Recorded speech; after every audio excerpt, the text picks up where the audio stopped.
Bonjour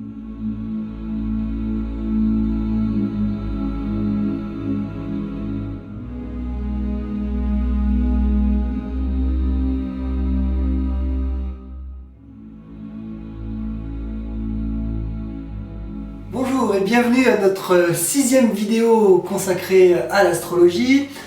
Alors, après avoir vu les bases, les repères de la sphère armillaire, on va enfin pouvoir comprendre les fondements de l'astrologie dite tropicale. Alors, le but de cette vidéo, c'est de vous montrer que les signes du zodiaque sont définis par les repères astronomiques de la sphère et non, comme on croit souvent, par les constellations d'étoiles. Ça, c'est vraiment le but de cette vidéo. Alors, on va donc parler du zodiaque tropical. Parlons un peu de cette bande du zodiaque. Alors, c'est une route, hein, comme je l'ai déjà dit, c'est une route, c'est une bande, comme j'ai dit dans la précédente vidéo, sur laquelle circulent toutes les planètes du système solaire. Et sur cette bande, ça on l'a dit également, on définit un point zéro, qui est le 0 degré bélier. On repère toutes les planètes sur le zodiaque tout simplement par leur degré à partir du point 0. Les planètes se trouvent à 60 degrés, 120 degrés, etc. etc. Voilà. En tout cas, retenons que le 0 degré bélier, c'est logique. Le signe, la symbolique du printemps, c'est le commencement, donc ça va très bien avec le 0. Alors, voyons maintenant quelque chose d'essentiel pour bien comprendre l'astrologie tropicale. Et pour ça, je vais vous donner une image qui me semble intéressante. Vous connaissez tous le fameux rallye Paris-Dakar. Bon, maintenant il n'a plus lieu en Afrique, mais il a toujours lieu. Alors imaginons justement à l'époque où il avait lieu en Afrique, parce que ça me semble un petit peu plus pertinent, ces voitures qui sont dans le désert. Imaginons ces voitures dans le désert qui circulent toutes sur une étroite portion du désert sans qu'il y ait vraiment de route matérialisée. Vous avez tous vu ces images où les voitures sont dans le sable, dans le désert, il n'y a pas de route, elles circulent et vous imaginez ces voitures qui circulent sur une étroite bande du désert, toutes ces voitures du Paris-Dakar. Bon, eh bien, cette route qui est non matérialisée traverse néanmoins des pays. À l'époque du Dakar, il y avait le Mali, il y avait etc. à l'époque où ça avait lieu en Afrique. Bon. Eh bien, c'est exactement ce qui se passe dans le ciel. Le zodiaque est une route céleste, une route non matérialisée, sur laquelle circulent toutes les planètes, et ce zodiaque, eh bien, il traverse différents pays. Et ces pays, eh bien, ce sont les fameuses constellations, les 12 constellations du ciel que tout le monde a déjà regardées. Les plus brillantes, ce sont par exemple le Sagittaire ou le Scorpion. Voilà, ce sont des constellations du ciel. Eh bien, les constellations ne sont pas le zodiaque, tout comme les pays ne sont pas la route empruntée par les voitures du Dakar. Ce qui amène de la confusion, c'est que les appellations, les découpages du zodiaque portent les noms des constellations du ciel. C'est ça qui amène la confusion. Mais il faut bien différencier la route qu'empruntent les voitures, le zodiaque, et les pays que traverse le zodiaque, les constellations du ciel, les constellations étoilées. Voilà, quand vous avez compris cette chose-là, vous avez compris une chose essentielle pour comprendre l'astrologie tropicale. Voilà, l'astrologie donc qui va nous occuper dans le reste de ces vidéos, c'est une astrologie qui ne se base pas sur les constellations étoilées du ciel que traverse le zodiaque. Voilà, en résumé. Elle se base sur les 4 cadrans que l'on a définis dans la vidéo précédente. Vous vous souvenez, cadran du printemps, cadran du printemps ici, voilà, entre le signe du Bélier et la fin du signe du Gémeaux, cadran de l'été, cadran de l'automne et cadran de l'hiver. 4 cadrans, et en fait chaque cadran fait donc 90 degrés, et ces 90 degrés sont découpés en 3, un découpage en 3 de ces 90 degrés, ce qui fait qu'on va avoir 3 parties égales de 30 degrés chacune, et on a donc les signes de l'astrologie tropicale qui apparaissent ainsi. 3 signes pour le printemps, 3 signes pour l'été, etc., etc.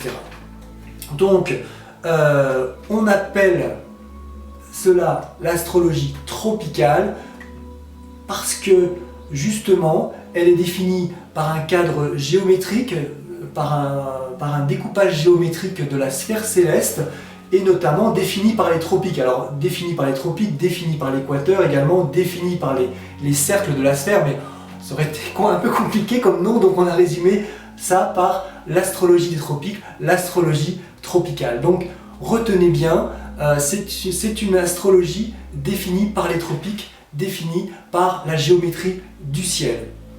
Alors, pour être tout à fait clair, lorsque vous dites aujourd'hui je suis du signe du Bélier, ça ne veut pas du tout dire que le soleil passait devant la constellation du Bélier, mais au moment de votre naissance, mais ça veut dire qu'au moment de votre naissance, le soleil se trouvait sur le zodiaque entre le 0 degré Bélier, c'est-à-dire le croisement, l'équinoxe de printemps en fait, et puis 30 degrés plus loin, voilà, le soleil se trouvait dans cette petite portion du ciel, mais pas du tout, pas forcément en tout cas, devant la constellation du Bélier. Bon, donc avec les cercles de la sphère, on a donc défini maintenant les bases de notre astrologie tropicale. Alors, on va maintenant, du coup, on a 4 cadrans, on a 3 signes par cadran, cela nous fait donc 12 signes astrologiques. On ne va pas, dans ces vidéos, étudier la signification des 12 signes astrologiques, ce serait complètement hors propos. Je vous donnerai des bonnes références dans la vidéo numéro 2, je vous rappelle notre vidéo bibliographique, pour ceux qui veulent s'initier vraiment ou aller beaucoup plus loin dans la compréhension des signes astrologiques, mais on va noter quelque chose d'important qui apparaît dans ce cadre de l'astrologie tropicale quand on regarde la sphère armillaire. Vous allez voir que sans absolument rien connaître aux signes astrologiques, avec la sphère armillaire, vous allez pouvoir déjà deviner certaines caractéristiques des signes. Alors, vous vous souvenez, on a défini ces différents cercles de la sphère, et en fait vous allez voir que il y a une dynamique du ciel, des signes du zodiaque qui apparaît. Regardez, par exemple, quand on regarde notre signe du Poisson et notre signe du Bélier, on a ici une transition du zodiaque qui était dans l'hémisphère sud, qui était dans l'hémisphère sud et qui d'un coup va, en franchissant l'équateur, passer dans l'hémisphère nord. Donc ici, on a avec le signe du Bélier une transition, comme une porte en fait que l'on franchit lorsque l'on passe du Poisson au Bélier. On a une porte qui franchit l'hémisphère sud jusque dans l'hémisphère nord. On a là exactement l'inverse avec le signe de la Balance, Vierge et Balance. On a une porte qui s'ouvre et qui franchit l'hémisphère nord vers l'hémisphère sud. C'est une dynamique nouvelle qui s'ouvre avec le signe de la Balance. Et puis, si on regarde notre signe Gémeaux, nos signes Gémeaux et Cancer, ici, on avait avec le signe du Gémeaux une dynamique d'ascension du zodiaque dans l'hémisphère nord, on allait vers des latitudes de plus et plus élevées dans l'hémisphère nord, et d'un coup, on change, il y a une dynamique avec le Cancer, on passe à au contraire une descension dans l'hémisphère nord, des latitudes de moins en moins élevées. À nouveau, un changement, l'initiation d'une nouvelle dynamique avec le Cancer. Et puis, pareil avec le Capricorne, entre le signe du Sagittaire et le Capricorne, on allait dans la dynamique d'ascension dans l'hémisphère sud, et avec le Capricorne, il y a une transition, on passe vers une dynamique de descension, vers des latitudes de moins en moins importantes, donc à nouveau une porte qui s'ouvre avec une dynamique différente avec le signe du Capricorne. Tout cela, c'est vraiment très intéressant, parce que ça amène à définir 4 signes, le signe du Capricorne, le signe du Bélier, le signe du Cancer et le signe de la Balance, que l'on appelle en astrologie tropicale des signes cardinaux. Signes cardinaux, cardinal ça veut dire quelque chose sur lequel on peut s'appuyer. C'est d'ailleurs intéressant, vous voyez, parce que justement c'est des signes qui s'appuie sur le cercle des équinoxes ou le cercle des solstices. Hein, c'est l'inverse d'ailleurs, cercle des équinoxes, pardon, non, cercle des solstices et cercle des équinoxes. Donc cardinal qui s'appuie sur quelque chose sur lequel on peut s'appuyer.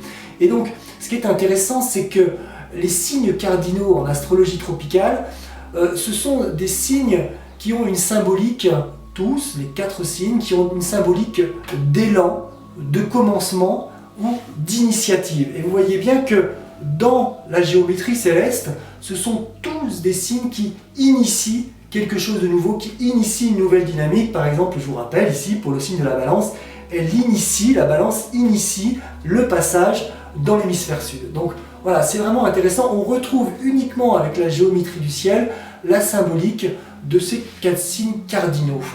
Et puis on retrouve aussi nos 4 signes qui, eux, étaient dans la fin de quelque chose. Par exemple ici, la Vierge était dans la fin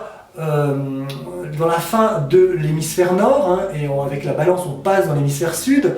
Ici, le Sagittaire était dans la fin de l'ascension dans l'hémisphère sud. Avec le Capricorne, on passe dans une descension dans l'hémisphère sud. Avec le Bélier, avec le Poisson, on est dans la fin du passage du zodiaque dans l'hémisphère sud. Et avec le Poisson et avec le Bélier, on passe dans l'hémisphère nord. Et puis avec le Gémeaux, on est dans la fin de l'ascension dans l'hémisphère nord. Et donc avec le Cancer, on passe à un début de descension. Donc, avec ce signe du Gémeaux, avec ce signe de la Vierge, avec ce signe du Sagittaire et ce signe du Poisson, on a affaire ici à des signes dans la dynamique de la sphère qui expriment quelque chose qui se termine, un changement, une transition. Et en fait c'est intéressant parce que en astrologie tropicale, on appelle ça, ces 4 signes, on les appelle les signes mutables. Ils mutent, ils ont un symbole en astrologie tropicale, un symbolisme de changement, de transition. Donc vous voyez qu'avec la dynamique, avec la géométrie de la sphère, on retrouve ce symbolisme qu'on utilisera en astrologie tropicale. Donc je trouve ça vraiment intéressant. Bon, on a vu en fait ce zodiaque, cette route céleste, et en fait, ce qui est important à noter, c'est que finalement, chaque signe dans ce zodiaque a un emplacement qui lui est totalement propre par rapport à la sphère. Chaque signe a une position vraiment individualisée, propre. Il a sa singularité. Et donc, c'est vraiment ici tout le fondement de l'astrologie tropicale. C'est une astrologie, et je le redirai encore une dernière fois, qui n'est pas basée donc sur les étoiles, mais sur la position de chaque signe dans cette dynamique de la sphère céleste.